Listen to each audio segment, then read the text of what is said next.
Hello friends, welcome to this channel stock market info. तो चलिए friends, video को start करते हैं। पॉलीकैब कंपनी को फ्रेंड्स डिस्कस करेंगे क्योंकि जो क्वार्टर वन का रिजल्ट सीजन चल रहा है तो पॉलीकैब के रिजल्ट्स आए थे, ड्यूरिंग द मार्केट ही रिजल्ट्स आ गए थे। तो कैसे रहे रिजल्ट्स वो भी फ्रेंड्स डिस्कस करेंगे और इमीडिएट मार्केट का रिएक्शन भी कैसा था वो भी एक बार देख लेंगे। तो थोड़ा सा आइडिया मिल जाता है कि मार्केट की एक्सपेक्टेशंस को कंपनी ने बीट किया है कि नहीं किया। तो सबसे पहले फ्रेंड्स आप देख सकते हो रिजल्ट्स को ही डिस्कस करेंगे। ईयर ऑन ईयर बेसिस और क्वार्टर ऑन क्वार्टर बेसिस पर कंपैरिजन किया जाएगा। राउंड फिगर में फ्रेंड्स मैं आपको बताऊंगी तो थोड़ा सा इजी हो जाएगा समझना। सबसे पहले friends revenue from operations, top line कैसी रही कंपनी को उसको डिस्कस करेंगे। जैसे कि देख सकते हो आप जून 25 उसमें थी टॉप लाइन फ्रेंड्स 59, जो 31 मार्च 26 में हो गई 88। मैं राउंड फिगर में बात कर रही हूँ। और उसके बाद फ्रेंड्स इस क्वार्टर में थी 82। तो आप देख सकते हो ईयर ऑन ईयर बेसिस अच्छी ग्रोथ है, 59 से 82 हो गई। लेकिन क्वार्टर ऑन क्वार्टर अगर हम देखें तो 88 से 82 होगी, तो थोड़ा सा हल्का सा अब गिरावट आई है रेवेन्यू फ्रॉम ऑपरेशंस में क्वार्टर ऑन क्वार्टर बेसिस। तो इसको आप नोट डाउन करके चल सकते हो। अगर हम फ्रेंड्स टोटल इनकम पर आ जाएं तो अगर आप देखो जून 25 में टोटल इनकम थी 59, जो इंक्रीज होगी फ्रेंड्स 89 होगी इन मार्च 26।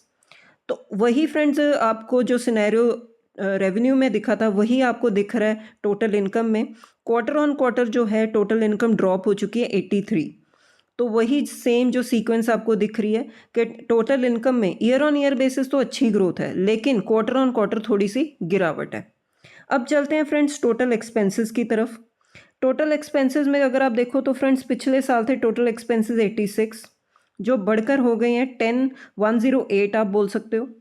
और इस क्वार्टर में जो टोटल एक्सपेंसेस हैं ये आप बोल सकते हो कि 10,044। टोटल एक्सपेंसेस में थोड़ी सी कंपनी ने मैनेज किया, गिरावट आ गई। तो ये थे फ्रेंड्स टोटल एक्सपेंसेस का सिनेरियो।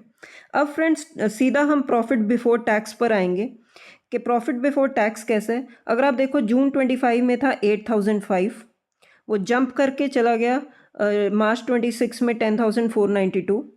और इस बार जो है प्रॉफिट बिफोर टैक्स जो आया है वो है 10,582। तो year on year basis friends जो है प्रॉफिट बिफोर टैक्स में एक अच्छी ग्रोथ है। और क्वार्टर ऑन क्वार्टर भी देखो तो एक आप ओके ओके टाइप ग्रोथ आप बोल सकते हो कि इतनी ज़्यादा तेज़ी भी नहीं है ग्रोथ में, लेकिन ओके ओके टाइप्स जो है जंप आया प्रॉफिट बिफोर टैक्स में, क्योंकि बहुत बड़ी कंपनी है फ्रेंड्स। टॉप लाइन भी बहुत अच्छा है तो एक्सपेंडिचर्स भी कंट्रोल किए हैं तो प्रॉफिट ही आएगा, क्योंकि कंपनी बहुत ही बड़ी कंपनी है, लार्ज कैप कंपनी है। सीधा फ्रेंड्स अब प्रॉफिट फॉर द पीरियड पर आते हैं, जो फाइनल फिगर है जो आप काफ़ी न्यूज़ चैनल्स पे भी देखोगे कि प्रॉफिट फॉर द पीरियड है पिछले साल 5996, जो मार्च 26 में आ गया 7856। और अब जो friends profit for the period आया इस क्वार्टर में 7966। तो year on year basis again friend same sequence आपको दिख रही है, अच्छी ग्रोथ है। क्वार्टर ऑन क्वार्टर देखें तो ओके टाइप ही जो है परफॉर्मेंस दी है कंपनी ने। तो ये है फ्रेंड्स जो पॉलीकैब के ऑन द फेस जो आप रिजल्ट्स देख रहे हो जो कंपनी ने शेयर किए अपने ड्यूरिंग द मार्केट ही। इसको थोड़ा सा डिटेल में एनालिसिस करेंगे फ्रेंड्स, सेगमेंट वाइज रेवेन्यू क्या आया कंपनी का। जैसे कि फ्रेंड्स ये बहुत बड़ी कंपनी है और इनका मेजर जो रेवेन्यू आता है वायर्स एंड केबल सेगमेंट से आता है। तो वायर एंड केबल सेगमेंट में अगर आप देखो तो जून 25 में जो रेवेन्यू था इनका था 52,000 करोड़ के आसपास, जो जंप कर गया मार्च 26 में 77,000 करोड़ के आसपास। अब फ्रेंड्स जो इनका वायर्स एंड केबल्स का इस क्वार्टर में जो रेवेन्यू आया वो है 72,000 के आसपास। तो आप देख सकते हो कि year on year basis again jump है वायर एंड केबल के बिजनेस में, लेकिन क्वार्टर ऑन क्वार्टर फ्रेंड्स गिरावट आई है। तो ये थोड़ा सा कंसर्न वाली बात है, बहुत बड़ी कंपनी है और गिरावट आई है। तो मेजर जो रेवेन्यू सोर्स है इनका मैंने आपको बताया इसी सोर्स में से है, तो ये थोड़ा सा कंसर्न वाली बात है। एफएमईजी की बात करें फ्रेंड्स तो पिछले साल जो रेवेन्यू था वो था 4542, जो जंप करके 6631 हो गया इन मार्च 26। और इस बार जो इस क्वार्टर में रेवेन्यू आया है वो है 7611। तो इस सेगमेंट में हम देख सकते हैं कि year on year basis quarter on quarter basis अच्छी ग्रोथ है। ईपीसी सेगमेंट की फ्रेंड्स बात करें जो थर्ड सेगमेंट है इनका, वो पिछले साल था 3474 रेवेन्यू, जो जंप करके हो गया 5097। अब इस क्वार्टर में आया 3077। तो इस सेगमेंट में भी फ्रेंड्स जो आप बोल सकते हो दोनों ही फ्रंट पर year on year basis quarter on quarter basis एक अच्छा जो है गिरावट ही दिखी है ईपीसी सेगमेंट में। तो टोटल फिगर्स भी आप देख सकते हो, सेम रिफ्लेक्शन है। ईयर ऑन ईयर बेसिस जो है ग्रोथ दिखाई दे रही है, लेकिन क्वार्टर ऑन क्वार्टर थोड़ी सी गिरावट है। तो ये ऑन द फेस है फ्रेंड्स पॉलीकैब के कुछ रिजल्ट्स। अब फ्रेंड्स देखने वाली बात है कि इमीडिएट मार्केट का रिएक्शन क्या था जब ये रिजल्ट्स आए थे। तो जब ये फ्रेंड्स रिजल्ट आए थे तो आप देख सकते हो कि एक जो है बिल्कुल ही टॉप लेवल से शेयर जो जब मतलब एक फ्लैट ही ट्रेड कर रहा था जब मार्केट ओपन हुई थी, क्योंकि मार्केट वेट करता है कि रिजल्ट्स कैसे आएंगे। तो जब रिजल्ट्स आए आप देख सकते हो एक ह्यूज जो है डाउनसाइड की तरफ गिरावट बनी। मतलब जब नीचे की तरफ जा रहा था शेयर मतलब डाउन लेवल से एक लोअर लेवल से एक हल्की सी रिकवरी भी आ रही थी। लेकिन अगर मैं आपको दिखाना चाहती हूँ कि इमीडिएट रिएक्शन क्या था मार्केट का, तो आप देख सकते हो 200 पॉइंट्स के प्लस की भी जो है गिरावट दिखा दी शेयर ने जब रिजल्ट्स आए थे। तो इमीडिएट रिएक्शन थोड़ा सा देखना इंपॉर्टेंट हो जाता है, क्योंकि इससे हमें पता चलता है कि कंपनी ने एक्सपेक्टेशंस मार्केट की बीट की हैं कि नहीं की हैं। लेकिन फ्रेंड्स अगर मैं इसको थोड़ा सा लंबा चार्ट पैटर्न अगर आपको दिखा दूं, तो एक साल का चार्ट पैटर्न अगर आप देख सकते हो, कंपनी ने पिछले कई टाइम से एक बहुत अच्छी तेज़ी भी दिखाई है। 31% के ज़्यादा के रिटर्न्स हैं कंपनी ने दिए हैं।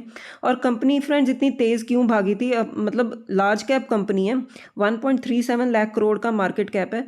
तो एक लार्ज कैप कंपनी ने एक अच्छे डिसेंट रिटर्न्स ही दिए हैं एक साल में।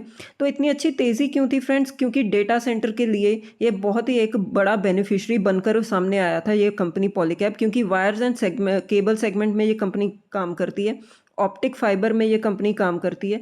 तो हम जैसे कि एआई में डायरेक्टली तो कुछ हमारा जो डेवलपमेंट नहीं हुई है, तो लेकिन उसका जो इकोसिस्टम जो डेवलप हो रहा है हमारी कंट्री में, जैसे कि डेटा सेंटर्स, तो डेटा सेंटर्स में जो रिक्वायरमेंट होती है वायर्स और केबल्स की, उसके लिए ये कंपनी बहुत ही बड़ी बेनिफिशरी थी, क्योंकि बहुत बड़ी ग्रोथ अपॉर्चुनिटी जो है इन कंपनीज़ के लिए ओपन हो सकती है। इन कंपनी जो मतलब इस सेगमेंट में सारी कंपनीज जो काम कर रही हैं उनके लिए एक बड़ी ग्रोथ अपॉर्चुनिटी ओपन हो सकती है। तो इसी के चलते कंपनी ने पिछले कुछ टाइम से बहुत अच्छी तेज़ी दिखाई थी। तो शेयर बहुत अच्छा तेज़ चला भी हुआ है, आप देख सकते हो 10,000 तक भी शेयर ने टच किया था एक टाइम पे। तो टॉप लेवल से एक हेल्दी करेक्शन भी हुई है शेयर में। तो जब अगर मैं दो फैक्टर्स आपको बता दूं कि गिरावट क्यों हुई है। पहला है फ्रेंड्स टेक्निकल फैक्टर, कि शेयर पहले से ही बहुत तेज़ चला हुआ है। एआई के फ्रंट पर, डेटा सेंटर के फ्रंट पर बहुत अच्छा बेनिफिट भी कंपनी को मिल रहा है और मिल भी सकता है आगे आने वाले टाइम में। तो ये कुछ फैक्टर्स से कंपनी तेज़ चला हुआ था, लेकिन एक पॉइंट पर आकर जो है एक टॉप लेवल बनाकर कंपनी में शेयर में एक प्रॉफिट बुकिंग भी आती है। तो एक वो रीज़न है फ्रेंड्स, टेक्निकल रीज़न ये बन गया कि टॉप लेवल से प्रॉफिट बुकिंग हुई। एक फ्रेंड्स जो मार्केट की एक्सपेक्टेशंस होती हैं कि बहुत बड़ी कंपनी है, कुछ अच्छे रिजल्ट्स दिखाएंगे, वो शायद से मार्केट को पसंद नहीं आए, तो एक इमीडिएट रिएक्शन हमें दिखा कि नेगेटिव रिएक्शन ही था। तो फ्रेंड्स इसको और थोड़ा सा डिटेल में डिस्कस कर लेते हैं कि मार्जिन्स अफेक्ट हुए हैं। जो हमने देखा कि जो टॉप लाइन थी उसमें थोड़ी सी गिरावट थी, वो क्यों थी फ्रेंड्स? जो मार्जिन्स पर प्रेशर आया वो इसीलिए आया कि कॉस्ट थोड़ी सी इंक्रीज हो चुकी है। आप देख सकते हो मटेरियल कॉस्ट जो है वो इंक्रीज हो चुकी है, टोटल एक्सपेंसेस इंक्रीज हो चुके हैं 39.9% के साथ ईयर ऑन ईयर बेसिस। इसमें अगर फ्रेंड्स इसका ब्रेकअप भी देखें, जो मटेरियल कंजम्पशन कॉस्ट है, स्टॉक इन ट्रेड परचेजेस है, इन्वेंट्री चेंजेस और प्रोजेक्ट कॉस्ट है, जो उसमें फ्रेंड्स थोड़ी सी तेज़ी हुई है 44.8% के साथ।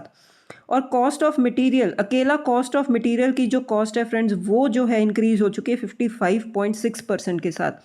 तो बढ़ता हुआ जो कॉस्ट है इसका थोड़ा सा प्रेशर आया है मार्जिन्स पर, ये एनालिसिस हम कर सकते हैं। लास्ट में फ्रेंड्स जो कंपनी ने कुछ अपडेट दिया डिविडेंड को लेकर भी, जैसे कि कंपनी ने फ्रेंड्स फाइनल डिविडेंड जो है डिक्लेयर किया था 47 पर इक्विटी शेयर का फाइनेंशियल ईयर 2025-26 के लिए। उसके लिए शेयर होल्डर्स की अप्रूवल चाहिए थी, तो शेयर होल्डर्स ने अप्रूव कर दिया था ये फाइनल डिविडेंड एजीएम में, जो एजीएम हुई थी जून 30, 2026 में। और इसकी फ्रेंड्स जो पेमेंट जो है डेट वो सामने आ चुकी है कि शेड्यूल हुई है कि जुलाई 29 के आसपास जो है ये पेमेंट डिविडेंड की हो जाएगी। तो इसका मैं थोड़ा सा आपको ब्रेकअप भी बता दूं, तो डिविडेंड अमाउंट थी 47 पर इक्विटी शेयर, जिसकी फेस वैल्यू है 10 रुपीज़। रिकॉर्ड डेट है फ्रेंड इसकी जून 19। इट मीन्स रिकॉर्ड डेट पर जिसके पास भी जो पॉलीकैब के शेयर्स होंगे वो एलिजिबल होंगे share holders for the final dividend amount. तो पेमेंट डेट है फ्रेंड्स पेबल ऑन और अराउंड जुलाई 29, तो 29 जुलाई के आसपास जो है पेमेंट हो जाएगी। लेकिन रिकॉर्ड डेट है फ्रेंड्स जून 19। तो अगर आज आप सोच रहे हो कि डिविडेंड के चलते अगर आपको डिविडेंड चाहिए तो आप ये शेयर खरीद लोगे, तो आज की डेट में ऐसा कोई डिविडेंड आपको नहीं मिलेगा। जून 19 थी रिकॉर्डेड, अगर उस दिन जिसके पास भी ये शेयर होगा वो एलिजिबल शेयर होल्डर्स होंगे, उनको ये डिविडेंड मिल जाएगा। तो ये थे फ्रेंड्स पॉलीकैब के रिजल्ट्स और उसका जो है क्या एनालिसिस था, पूरा मार्केट का क्या रिएक्शन था उसके बारे में। तो this was all about this video friends. अब मिलते हैं नेक्स्ट वीडियो में। Till then bye bye.